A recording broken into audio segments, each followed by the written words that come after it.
Untuk menjawab soal UTS Bahasa Indonesia, di sini saya akan menjawab pertanyaan satu persatu.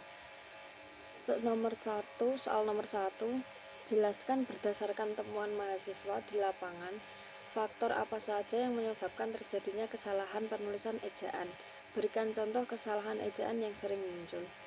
Jawabannya, faktor penyebab terjadinya kesalahan penulisan ejaan meliputi keterbatasan waktu dalam pembelajaran menulis, kurangnya penguasaan kaidah penulisan ejaan, dan kurang penelitian dalam menulis.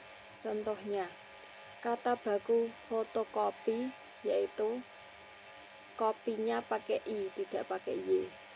Contoh yang kedua, kata baku deterjen, yang benar detergen.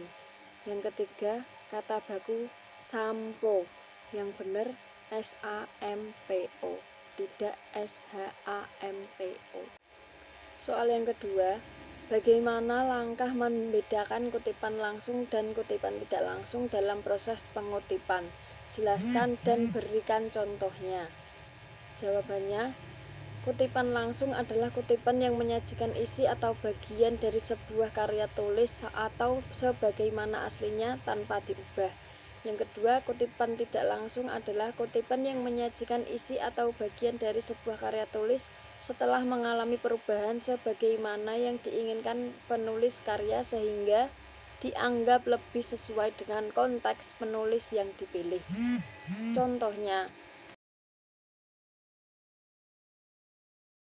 soal yang ketiga, apa perbedaan dari biografi dan bibliografi? Jelaskan disertai contohnya. Jawabannya, biografi adalah riwayat hidup seseorang yang ditulis oleh orang lain. Karena biografi disusun oleh orang lain, dalam menulis biografi biasanya penulis biografi mengandalkan berbagai sudut pandang tokoh serta bermacam dokumen pendukung. Berdasarkan Kamus Besar Bahasa Indonesia (KBBI), bibliografi adalah daftar buku atau kurang yang merupakan sumber rujukan dari sebuah tulisan atau karangan atau daftar tentang suatu objek ilmu, dan bisa dikatakan bibliografi adalah daftar pustaka yang mencakup judul, pengarang, tahun terbit, nama penerbit, serta kota terbit. Contohnya, soal yang keempat, apa perbedaan makna antara kata pukul dan jam? Jika dilihat dari penggunaan untuk menunjukkan kata pergantian waktu, contoh jelaskan disertai contohnya. Jawabannya, kata jam menunjukkan masa atau jangka waktu yang sering juga kita sebut sebagai durasi.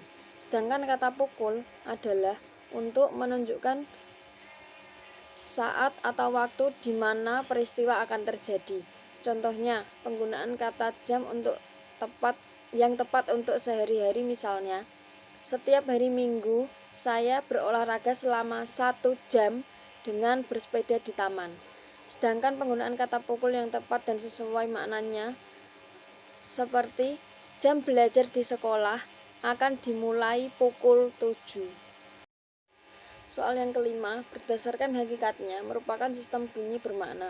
Jelaskan pernyataan tersebut dan apa kaitannya antara sistem bunyi bermakna dengan pengguna bahasa.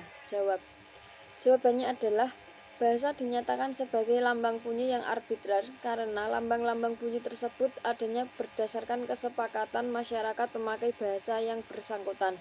Masyarakat pemakai bahasa memiliki kewenangan dalam menentukan lambang-lambang bunyi bahasa. Masyarakat pemakai bahasa Jawa memiliki lambang bunyi bahasa berbeda dengan masyarakat pemakai bahasa Arab, Cina, Latin, Sanskerta. Begitu juga masyarakat pemakai bahasa yang lain juga memiliki lambang bunyi bahasa sendiri-sendiri. Oleh karena itu, dapat dinyatakan bahwa lambang bunyi bahasa itu bersifat manasuka, yakni tergantung kepada kesepakatan masyarakat pemakai bahasa yang bersangkutan. Soal yang keenam, mengapa sering terjadi kesalahan penulisan tanda baca koma? Jelaskan disertai 5 contoh kesalahan. Jawabannya, kesalahan ini merupakan kesalahan bentuk ejaan yang sering terjadi pada suatu kalimat atau lainnya. Faktor penyebabnya adalah keterbatasan waktu belajar, kurang memahami dalam belajar tanda baca, kurangnya ketelitian pada waktu menulis. Contohnya, berikut ini. Soal nomor 7, apa perbedaan dari makna tanda titik dua dengan titik koma? Jelaskan disertai dua contoh penggunaan tanda baca tersebut yang benar. Jawabannya, titik dua digunakan pada akhir dari suatu pernyataan lengkap. Namun titik dua tidak dipakai bila perincian tersebut merupakan pelengkap yang mengakhiri pernyataan. Contohnya, 1.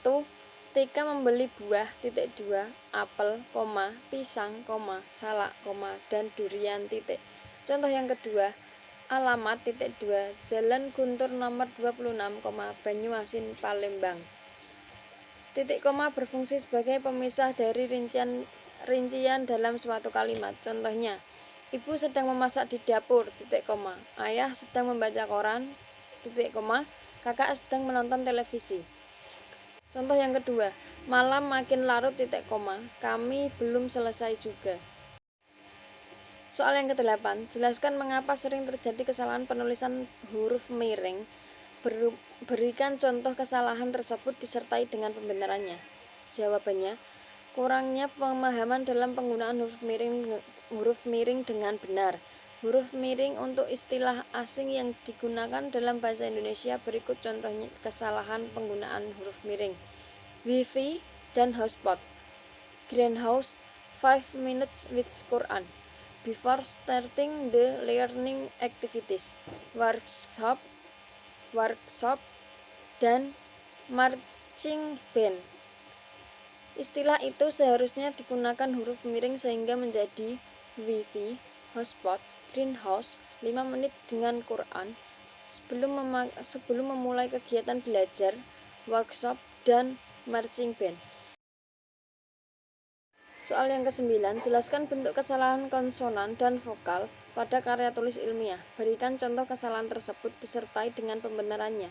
Jawabannya adalah, bentuk kesalahan penulisan biasanya dilakukan penambahan atau pengurangan huruf, maka dalam pengucapan akan terjadi kesalahan. Contohnya, huruf vokal, ini contohnya, dan yang ini contoh huruf konsonan.